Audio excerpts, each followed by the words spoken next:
So we're going to talk about a data-informed learning in action and how you can use data to shape your learning strategy.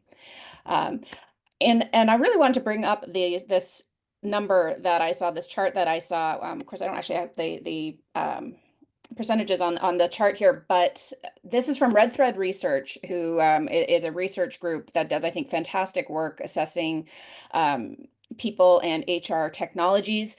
And they uncovered something actually really, really disturbing for them. The numbers here actually showing a huge drop in the participation of the learning and development teams in business strategy discussions and the future of workforce discussions. And I think the future of workforce discussions in particular, the drop is really, really alarming. It has gone, unfortunately, so I don't have the percentages on the screen, but it has gone from about 60 to 70% of learning teams participating in these discussions to 30% or lower. So it's in both cases a drop of almost half in the participation, which means when your influence drops, of course, it means that it's difficult to make the moves that you need to make to be successful. And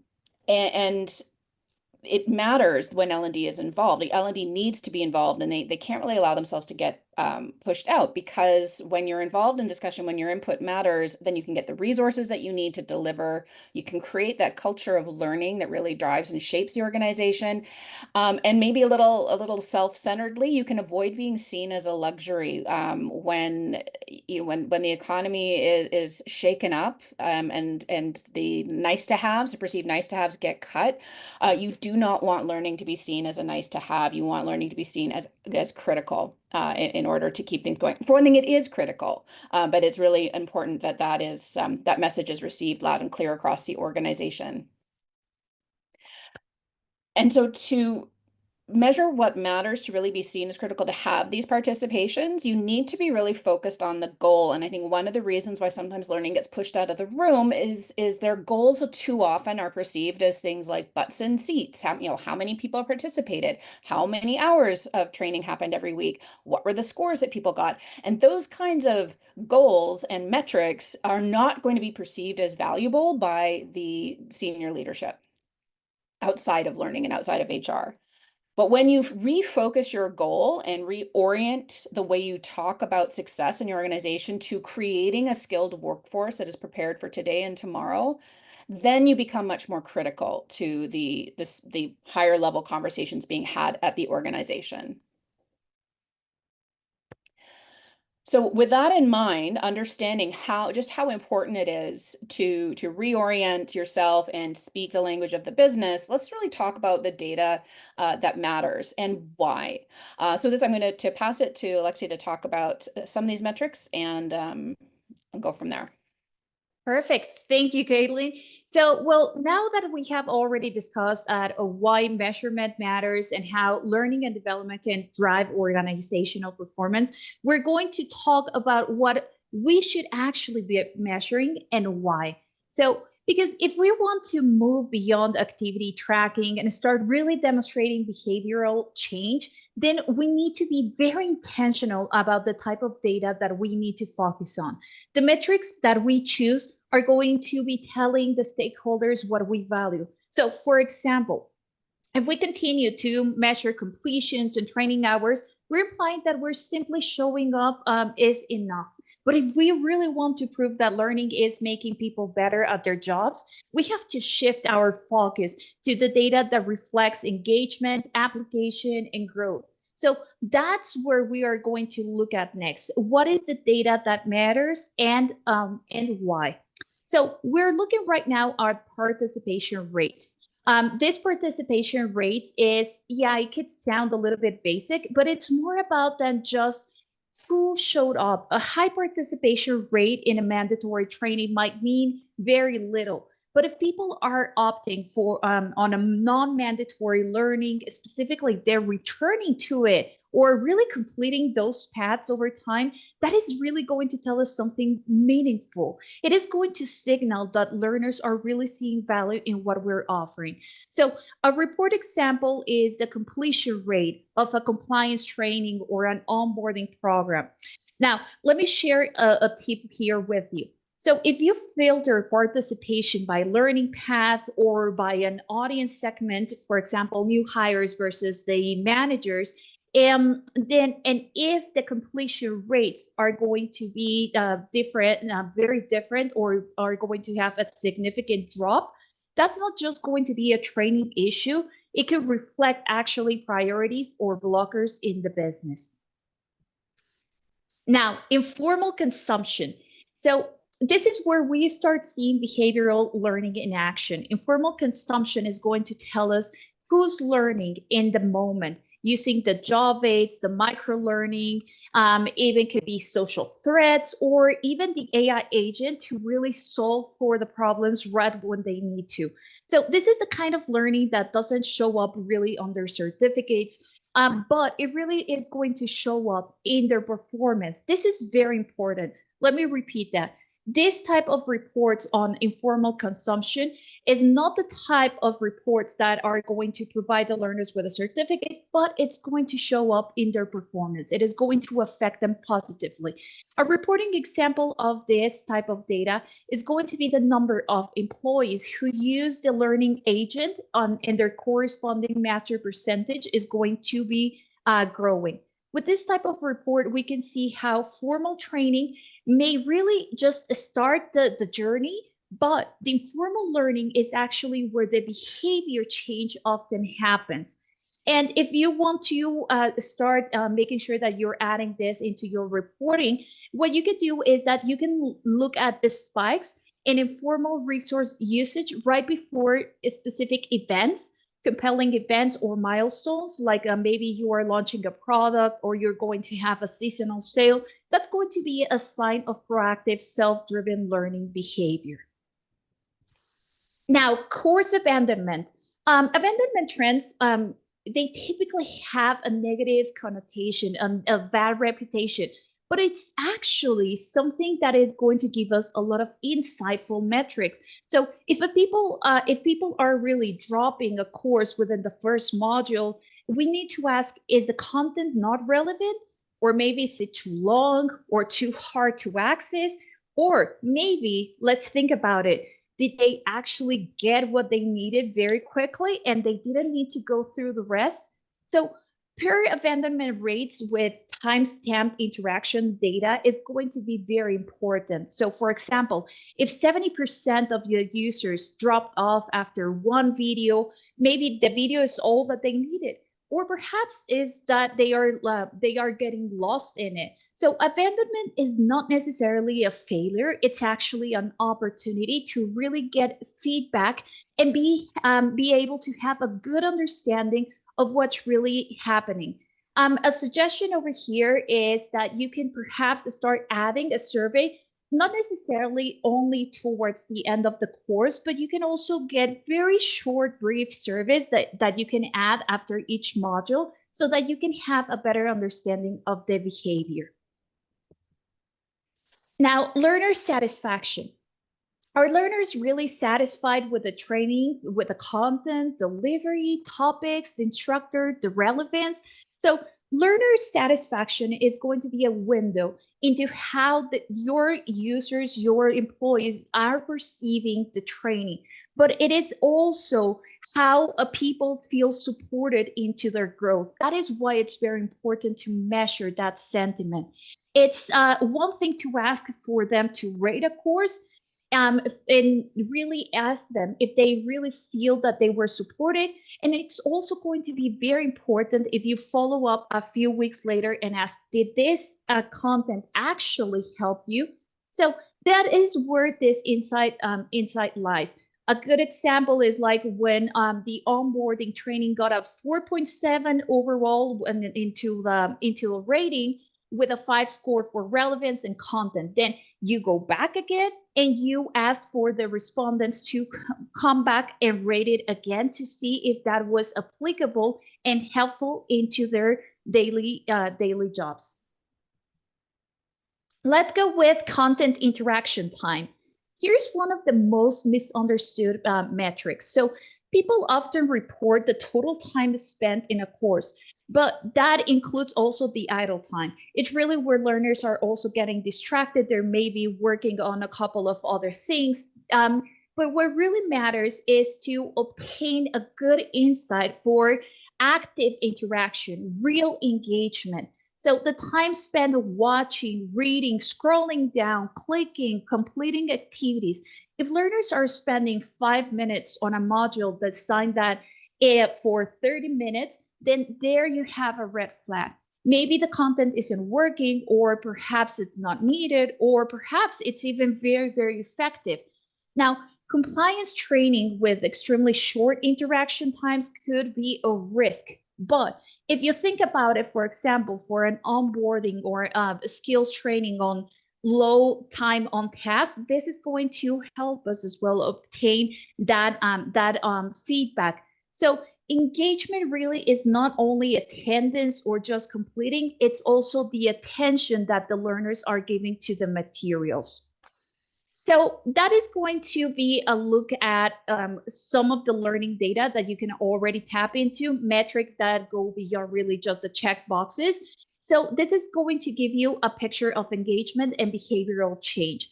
But of course, that's just one part of the story, and we really want to demonstrate the value of learning. So I'm going to pass it back to Caitlin so that she can also continue to walk us through this bigger picture data points. Right. Thanks, Alexia.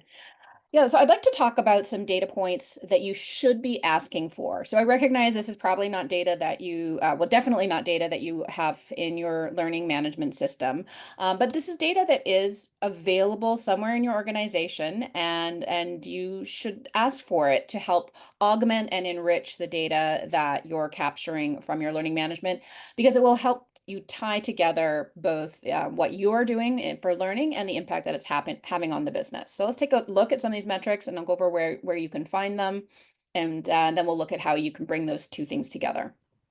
So employee sentiment.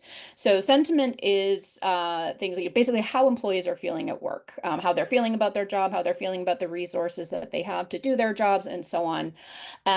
And they're often used by HR to kind of gauge employee engagement at work. We know that engaged employees are more productive and more likely to stay. So it's kind of it's a bellwether for how productive and active a workforce is and engaged at work.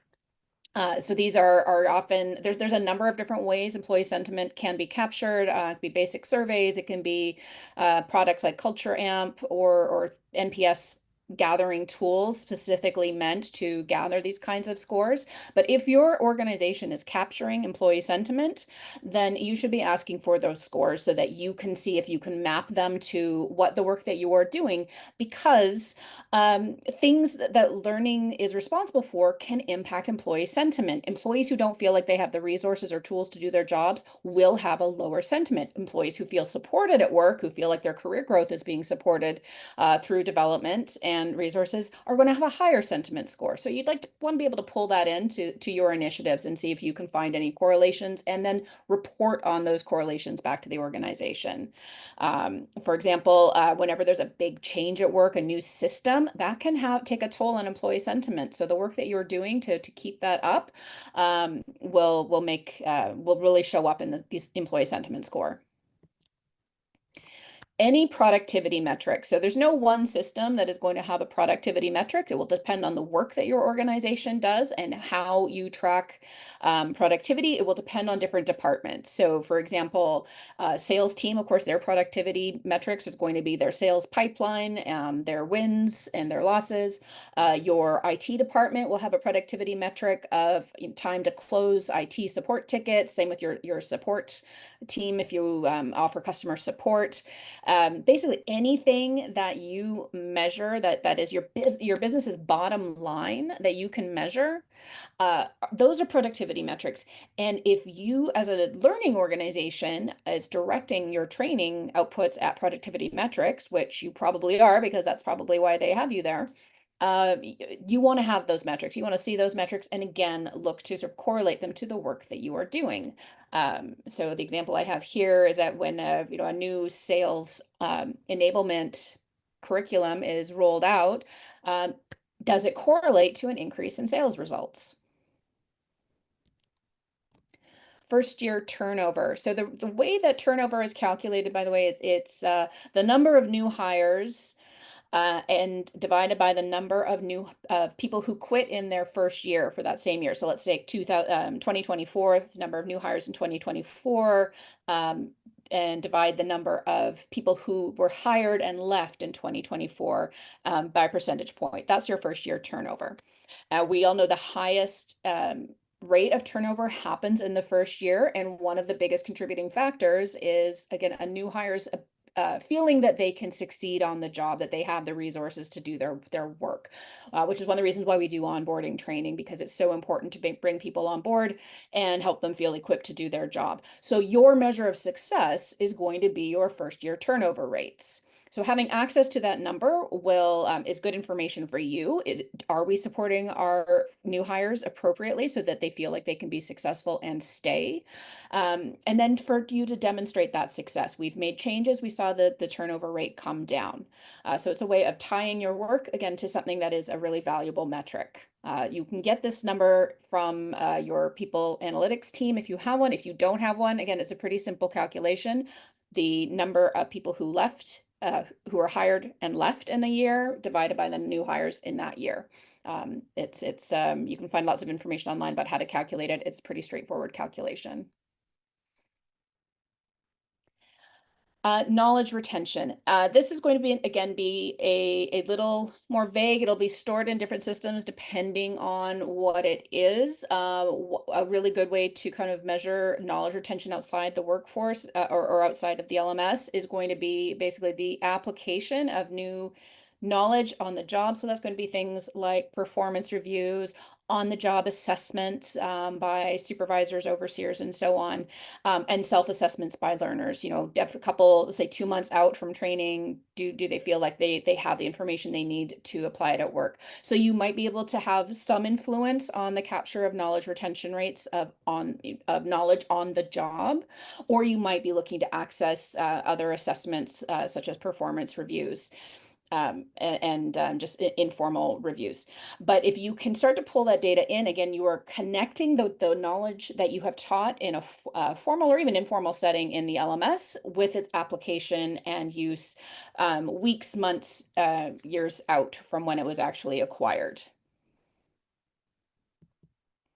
And finally, compliance infractions. This is to see is your compliance training actually having an impact on behavior? We often think about compliance training as being that, well, we have to do this training or else it would be an infraction. But the fact is, a lot of compliance training is also about changing behavior to reduce things like accidents on the job, to protect from cyber breaches, cyber attacks, and so on. We're actually looking to change behavior with our compliance training, that it's not about simply checking a box and not getting fined because you didn't do the training. It's about keeping the organization safe by changing behavior. So again, you can look at whether your compliance training is having the impact that you want it to by actually comparing it to the rates of compliance infractions. Are phishing rates down? Are successful attempts at phishing rates down? Are the health and safety of your workforce up? Are we having fewer accidents at work? Things like that. You want to connect those two to really show the value of the training that you are offering. So let's look at making the connections of connecting a learning data with business key performance indicators. So these are just 5 examples about measuring the impact and why they matter. So the impact of onboarding. It matters because onboarding training can have a significant impact on first-year retention rate. And it matters because hiring people is expensive. Bringing people up to speed is expensive. Productivity loss because you don't have people is expensive. So when you find a good person, keeping that person and equipping them to do their job well is really significant. It's really important. So you can demonstrate success by saying that we see the highest first-year retention rates in departments that have solid onboarding plans. And when you start to see high rates of abandonment of onboarding, we also see that correlating with high turnover. This argument will both help you show the impact of the training that you're offering. It will also help you pinpoint those departments that maybe poo-poo the onboarding training, that don't give their people enough time to take it, that sort of treat it as a nuisance rather than something really critical. When you can start to say, hey, those departments that aren't doing it, that aren't supporting it, it shows. It shows in the turnover. They need to prioritize this training and help set up their new employees for success. So that's why this is a really important example of bringing those two things together.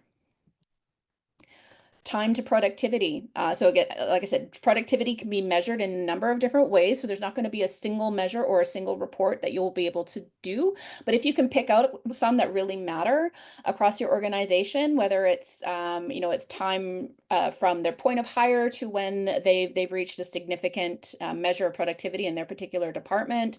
Time to productivity can also be demonstrated in how quickly you see people get promoted, or when there's a job change and getting to full productivity, any of those measures.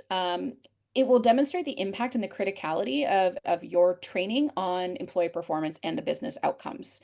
So let's say, so time to productivity is the time from when you started to when I said when you're achieving those benchmarks. So if you're let's say if you're a support person, the ideal benchmark is to be able to close an average support ticket in 2 hours. And if you start there saying, well, normally it takes 6 weeks for a new hire to get to the point where they can close the support tickets on average of 2 hours. New training, though, has reduced that down to 4 weeks. That's a significant demonstration of the impact of your training on time to productivity.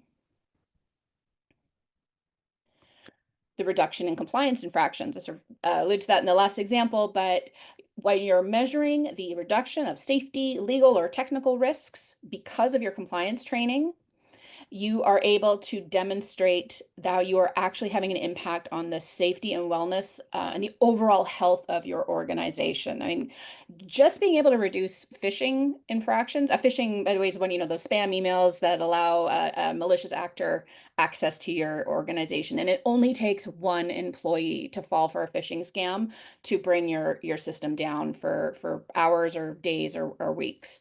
There was a major Canadian retailer last year that was down for a week because their point of sales systems were hacked because of a phishing scam. So significant impact. So if you're able to demonstrate that, like, hey, we rolled out this new training and we have seen that this 80% reduction in this, and people are reporting phishing scams at a much higher rate than they ever did.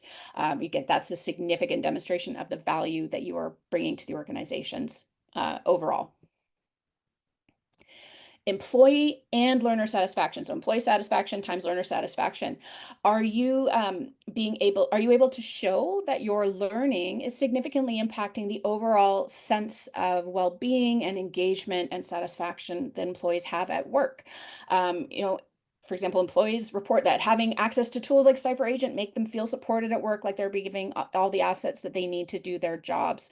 And it matters because supporting employee development is reported time and time again as being a significant contributor to overall employee satisfaction. And when employees feel satisfied and fulfilled at work, they're more productive. It's just a significant influence in people's willingness and ability and enthusiasm at work. So you want to really tie those two things together. And then finally, on the job improvement. So that's tying together knowledge retention with productivity and the completions or their participation in learning. Again, as Alexia mentioned, it's not always about completing a course, it's about participating and accessing learning in a course. So you're measuring the successful application of new skills learned on the job. So you're looking at real world impact of the learning that you did. Because do you remember that the goal of learning is to change behavior. It's to give people knowledge that they can use and really apply it. It doesn't end when they stop the course or leave the LMS. It continues on in how they perform at work. And it matters because this is the ultimate measure of success. It's that integration and application of new learning on the job so they can do their job better. That is why we are here. That's why we are here providing learning to people. And so demonstrating success, again, there's a number of different ways. Employees that demonstrate a retention of new skills, 3 to 6 months post-training, that shows a really high integration of the learning, and the productivity levels that are associated with those new skills have gone up accordingly. So when people learn new skills, they can apply new skills, they retain those new skills, and they use them on the job to do their jobs better. That's the ultimate way to measure learning success. All right, for the final piece of our training and probably the meatiest part of the session, we're going to talk about how to build a data-informed strategy. So when you have the data, that's great, but you need to really integrate it and think about what you're going to do with it and then create a strategy accordingly. It's a lot of sort of playing around and experimenting and pulling levers, but it also really helps to kind of know where you're going and what you want to accomplish. So you want to be clear about your goals. You want to be clear about the data you're going to capture in your LMS and figure out what other data you have access to at your organization, because you probably have access to more data than you're used to using. And then you're going to think about the decisions that you're going to make based on that data. But I'm going to stop and challenge you for a moment. We kind of did a little bit up front when we talked about old ways of measuring, and I'm going to hit on it again. I've been in the learning space a really, really long time. I joined an LMS. I'm just going to say a really long time. Uh, about 20 years ago, I joined my first LMS and started working with clients. And so I've seen the way that learning's been measured, and I've seen that it has not evolved, but I've seen the impact of not evolving learning. So when you think about if your goal is to measure butts in seats, that is your measure of success, then you have to measure registrations and completions. That's the only thing you can measure. And what that means is the only kind of learning that is of value to you in measuring your own success is formal training with a registration and a completion. When your goal is to measure training hours, again, as a measure of success, then you have to measure time in formal content with a goal of really extending that time. And that means that duration of training is going to matter more than the value that it offers. And when your goal is to report on the scores that somebody got on their last day of training, then again, you need to test formal content. And that means that passing is more important than applying knowledge at work. And moreover, when you are measuring tests and assessment, it also means that you are really boxing yourselves into making sure that everybody takes the same content. Because the only way, of course, you can do a test is you have to write that test, and that test needs to apply to the content that you are assuming everybody is taking. So it's very, very limiting. You are now boxing yourself into a certain way of teaching and imparting knowledge to people. It has to be formal. You're focusing on length over value, and you're focusing on teaching everybody the same thing, regardless of what they need, where they came from, and how they're going to use it in order to show your success. And that's a very, very restrictive way of delivering learning, and it's going to cut you off from modern learning strategies and modern ways of meeting the needs of your employees. So when you can expand your goal, you can expand how you meet that goal. So when your goal is meeting the needs of your learners, when you say to yourself, like, our job here is to provide our employees or our learners or whomever with the resources they need to succeed. Then what you are actually measuring is, what is their sentiment? How do they feel about the things that they have been offered? Do they feel like you're meeting their needs? Are you meeting their needs because you can tell this, they're participating. They might not be completing everything because they got what they needed, but they're participating in what you're putting out there, and they're consuming the resources that you are giving them. That means you are free to deliver information in whatever ways suit your learners best, because you're not measuring the checkbox or the registration. You are measuring how they feel about it. Are they using it? If your goal is to develop skills, then you're going to look at those skills on the job or after they've left your course, because the skill is not within the course, the skill is outside. So how does their performance improve? This means you can measure things like that. How does their performance improve at work, their productivity? Is your turnover down because people do actually have the skills they need to do their jobs? Other things could be in here. What are managers saying? Do managers feel like their workforce is skilled and they have the people to do the jobs that they need? Do managers have the confidence that you can help them develop the skills that they're going to need? And that means that any activity that can shape performance on the job counts as learning. So again, you are free to experiment with the means of delivery that will actually shape learning. That's what matters. Because again, we're talking about changing behavior. When your goal is to change behavior, whether it's to reduce compliance infractions or improve how people lead or learn a new skill, you're going to look at productivity, compliance, retention. And that means that outcomes are going to matter more than delivery methods. So you see, when changing your goal frees you up to completely expand and revolutionize your strategy when it comes to learning. With that, I'm going to pass it to Alexia. Fantastic. Thank you very much, Caitlin. So right now, for all of us in here, we're going to do a little bit of an exercise. We're going to do kind of like a self-check. And right now, what you are viewing is a reporting maturity checklist. As you can see, we have these different levels. So we started, typically the mindset is we use the reports mostly to track completions and compliance. It is more of a checkbox. And we also have some examples, like the types of reports that we're going to be running, such as, for example, LMS completions, the enrollment logs, the registrations, training hours. So really what we're inviting you to do is to do kind of like a self-check where you are at right now in your organization. Are you right now in a starter level? Are you on an evolving level where you are now adjusting the content based on the data?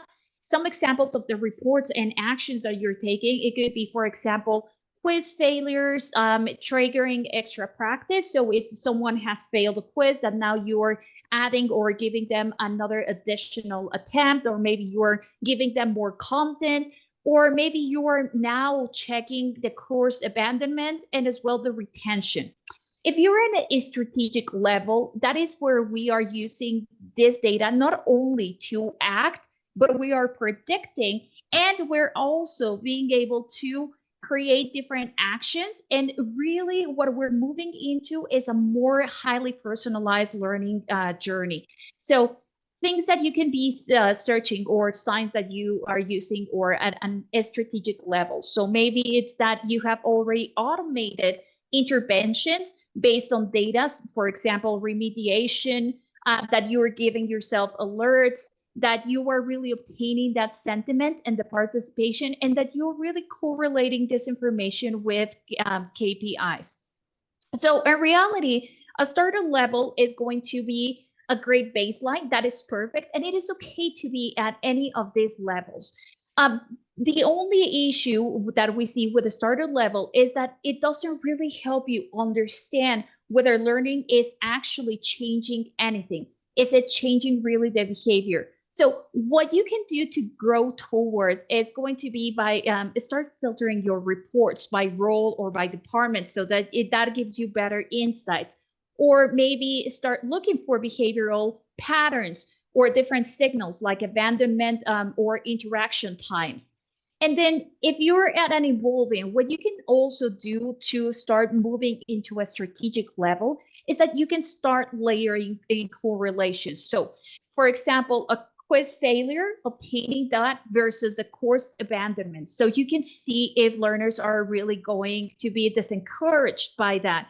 Also running a survey 30 days after post the training to capture that longer term value. Those are kind of like things that you can do. And well, for those in a strategic, really just make sure that you are sharing, you're sharing those dashboards with your stakeholders, that they are really seeing that value. So in reality, whether you are starting out, that you're already refining your approach, or you are already using this data to create a strategy, there's always a next step, team. And the poll isn't just this version of what we wanted to achieve today was a poll, but it's more of a check-in to really understand where we're at, that it could help as well as a mirror. And it hopefully this is also going to help you give a little bit of clarity where you're at right now and what you want to focus on next. So with that, we're going to now talk about our next slide is going to really give us as well an understanding of where we're at. So because we had already reflected on where we're at, the next question would be, okay, so now that I know where I'm at, what do I do next? Where do I start? So here is right now what you are viewing is going to be kind of like a timeline over here. The key here is to understand that your reporting maturity doesn't just define what you are tracking, but it also shapes how you are thinking about that data. And just like maturity, it also evolves with time. So let's break it down. We have different types of learning data analysis. The first one that you're seeing on the far left is going to be the descriptive and diagnostic stage. This is happening already in the past. It responds to what happened. So the past is typically more for starter levels. So you're likely working with descriptive data. This is like, for example, like completions, enrollments. It's going to give us the information of what happened within a course. This is going to give us basic metrics, and it's going to help us be able to create that foundation for more robust reports. An example of a report could be course completion, or a report by a department: has training been completed, and time, and by whom. Then we have more on the diagnostic analysis. The diagnostic is going to ask us as well, why did it happen? So this is going to give me a correlation to what happened and why did it happen. This is going to help us compare the data, and it's going to explain those patterns, explain that trend. An example of this type of analysis would be a report on assessment score versus the completion time. Why are some teams underperforming, and why? And then we have the predictive. We're moving now into more the present. This is present near the future. So as we're evolving, we are getting more proactive. Now we're using predictive data that is going to allow me to start asking what will happen, who's likely to struggle, or who hasn't logged in and may need support. So we're using data to anticipate behaviors, and that is going to give us time to act before there is a problem. That is the main piece of the predictive analysis. This is where the automation and early interventions are going to become powerful tools. And you know that CYPHER Learning platform is very strong in supporting this type of tools. Now, moving into the future, the prescriptive analysis is going to be able to respond to what should we do about it. This is where we are really becoming more strategic. We're going to be able to say, okay, based on this data, what is going to be my next step? It's really changing now just the data into an action. An example of this is like triggering remediation pathways for those learners who have failed, for example, twice in an exam, and enrolling them into support modules, or giving them supplementary content. Now, this is going to reduce the manual tracking, and it is going to help us boost that success rate. So if you're wondering where to start with this, where you are. If you're mostly tracking completions, ask why. If you are already spotting trends and patterns, start asking yourself what is going to be next. And as your reporting is evolving, your impact is going to be growing as well. So because you are going to be focused more on the future, that is where we can start. All right, so let's go into the next. So Caitlin and I have given you a lot of information by now, and I'm sure that you are trying to connect all of the dots and be able to say, okay, so what can I take from this webinar? How can we really start applying all of this information? So this is going to be a framework that, that we've come up with. It's going to be kind of over here, the acronym for action, so that you can easily remember this. And this is going to be now into different actions and different steps that are going to help us level up your strategy. So each letter is going to be a practical move that that you can make. It is not going to be overwhelming. It's just real things that you could start applying right now. So let's break it down together. A is going to be for aligning goals. What we're going to do is that we're going to start with understanding what my organization is trying to achieve.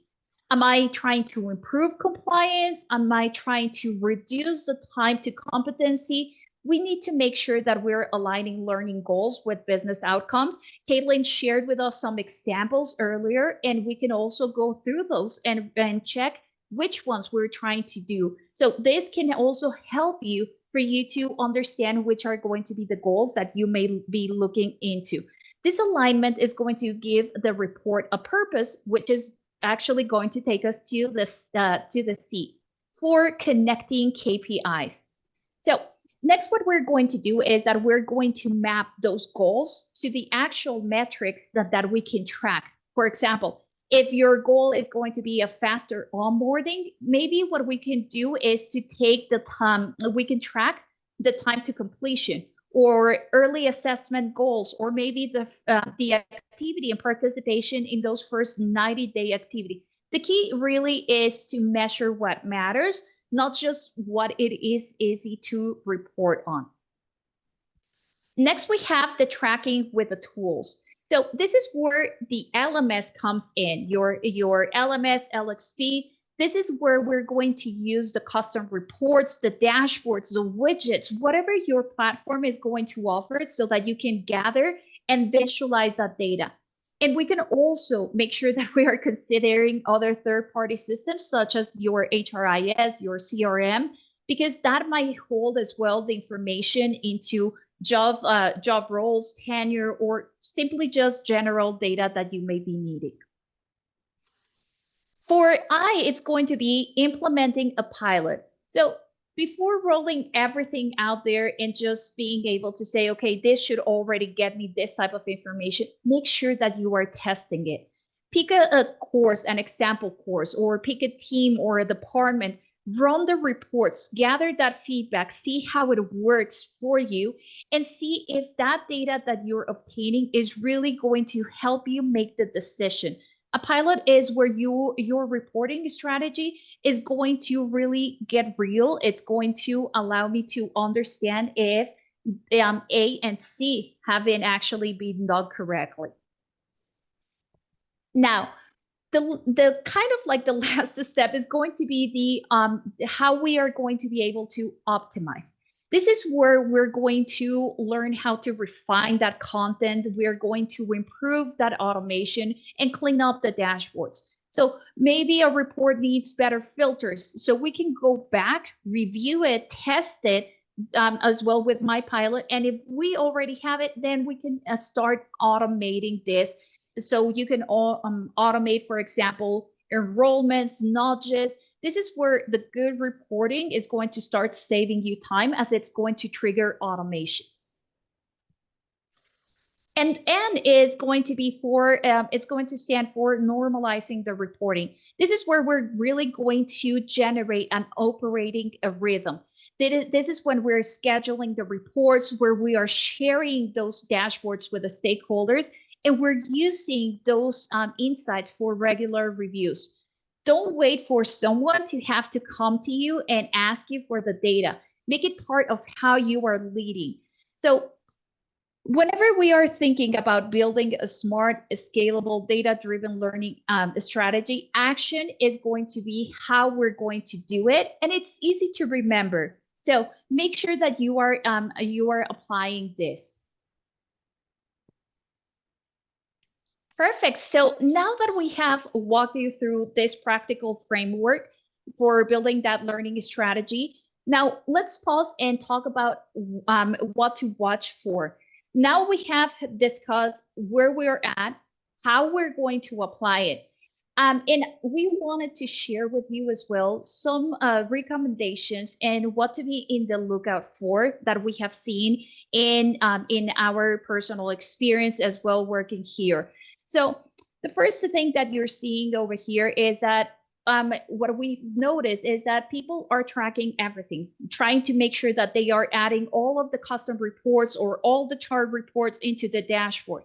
And that is not necessarily something that is going to be helpful or that it's going to benefit your organization. Just because you can pull a report, it doesn't mean that it is going to be useful.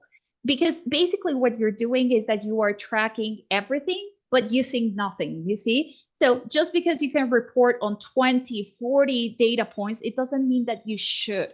If the data isn't helping you take decisions, then it is not something that you are going to be required. It's just going to be more noise, and it's going to be cluttering your dashboard. Now, the other thing that we have seen is confusing activity with impact. What does this mean? It means that we are, for example, celebrating completions or enrollments, but doesn't really tell us if someone actually learned, or as Caitlin has mentioned earlier, if that is changing actually the behavior, because we do not know if they really applied that content. So completion is not a proxy for effectiveness. Make sure that you are asking yourself the question, did the course completion change the employee behavior? Did this type of report change what we're seeing? Make sure that you're asking if that is going to be impactful. And the other main thing is going to be one size fits all dashboards. So when everyone gets the same type of dashboard and really no one uses it, it goes in there, it's too much information or not really what they are needing. Make sure that you are really tailoring the reportings that you are sending out, automated reports that are going to be catered to each manager. The executives are going to need outcomes. So make sure that you are giving them the information that they need. So if it's a manager, maybe it's going to be action items, while for instructors, you may need to show them engagement metrics. And the last one is going to be data without action.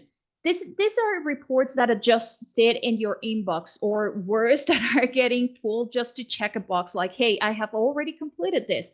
And these are not really worth the time. So if you are reporting it, it should really lead into an action, into what are the next steps. It could be an intervention, it could be a reminder, a decision, or an improvement. So make sure that if there is no automation, no adaptive or personalized learning, no response, it is going to be basically a dead insight. Now, these are very common pitfalls that we've all hit at some point, but knowing what to look for is going to help you do that course correction and get real value from your data. Thanks, Alexia. So I hope if you take away nothing from this session, you'll take away two things. One, refocus your goals on what the outcomes are for the organization, and then think about what success looks like in response to that and how you can measure it.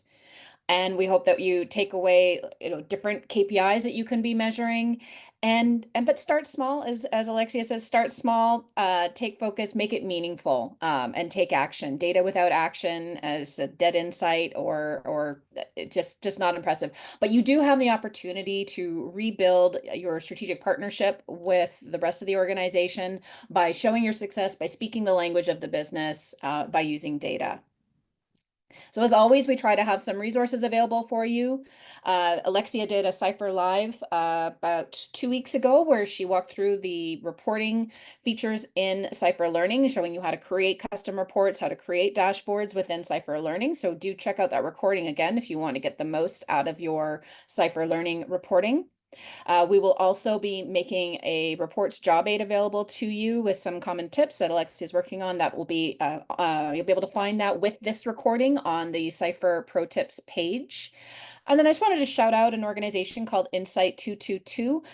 They do a ton of work around people analytics in general. So people analytics is the larger sense of using data to measure people at work. They're from all sorts of measures. Of course, learning is a piece of that. So I think you'll find some really good insight in research that they have. They have a trends report from 2024 that's available for free download, and I do recommend you check them out.